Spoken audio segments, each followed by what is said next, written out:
हर हर महादेव सभी प्रिय दर्शकों को। आज सुबह जब आंख खुली तो अपने चारों तरफ का माहौल अलग सा ही था, जो कि होना स्वाभाविक सी बात है क्योंकि हम घर पहुंचे हुए हैं। अब जितने ज़्यादा लोग होंगे उतनी ज़्यादा चहल पहल तो होगी। मैं ज़्यादातर अकेले रहना पसंद करता हूं, तो ये सब मेरे स्वभाव के अनुसार कुछ अच्छा है या बुरा कह नहीं सकते हैं। अब गुड्डू सुबह के खाने की तैयारी में जुटा हुआ था, तो इससे हमें आभास हुआ कि हमें उठने में काफ़ी देर हो चुकी है। चलिए कोई बात नहीं, थोड़ा सा समशीतोष्ण जल ग्रहण कर शुरू कर देते हैं घर में ही टहलना। अब हमारी बहन पुराने कपड़ों की शायद एक बड़ी सी गठरी बनाकर लाई थी, जिसे खोलकर वह सुबह सुबह बैठ जाती है। इसमें बहुत से कपड़े जो वो इस्तेमाल नहीं कर रही थी, अतः उन्हें दान करना चाहती है। बड़ा ही नेक विचार है ना।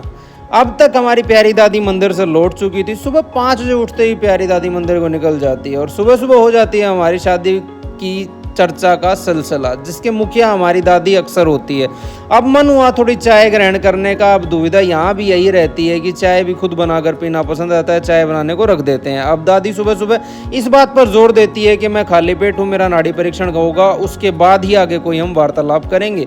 तो जल्दी से हम नाड़ी देख लेते हैं। वैसे हुआ कुछ यूँ था कि लगभग 1 महीना पहले जब वो मेरे पास आई थी, तब उनके पित्त का वेग अत्यधिक तीव्रता से उधरगामी हो चुका था और काफ़ी समय से उनको दवाइयाँ भी मैं दे रहा था और दवाइयों ने कुछ अच्छे परिणाम भी दिए हैं। इस बार पित्त की गति काफ़ी सामान्य मालूम पड़ रही थी। अब समय था चाय का आनंद लेने का। यदि आप भी रोज चाय पीने वाले हैं तो कोशिश करें कि यह खाली पेट न पिएं। दूसरा, इसमें चीनी आदि का प्रयोग न करें ताकि ज़्यादातर दुष्प्रभावों से बचा जा सके। अब हमारे प्रिय मोहित नैन जी की फरमाइश पर सुबह सुबह पूरियाँ बनाई जा रही थी, जिसका जिक्र वो काफ़ी लंबे समय से कर रहे थे। अब यहाँ गलती ये हुई कि हमने भी 2 पूरियाँ खा ली और हम भी पित्त को बढ़ा बैठे, जिसका वेग अत्यंत व्याकुल कर देने वाला था। अब सभी भोजन कर चुके थे और विचार कर रहे थे कि कहीं जाने का। अब हम यहाँ भी पीछे हट जाते हैं क्योंकि गाड़ी में इतनी यात्रा करना हमारे बस की बात नहीं है। घुटन, घबराहट, बेचैनी मानो एक साथ वार कर देती हैं, अतः हम निर्णय लेते हैं घर पर ही सुस्ताने का। अब सब लोग जाते हैं घर में, हमें मनमोहक लगने वाली शांति छा जाती है। तो पूरी दोपहर हम आराम फरमाते हुए बिताते हैं और तब तक गुड्डू वापस आता था क्योंकि दादी के खाने का समय हो चला था।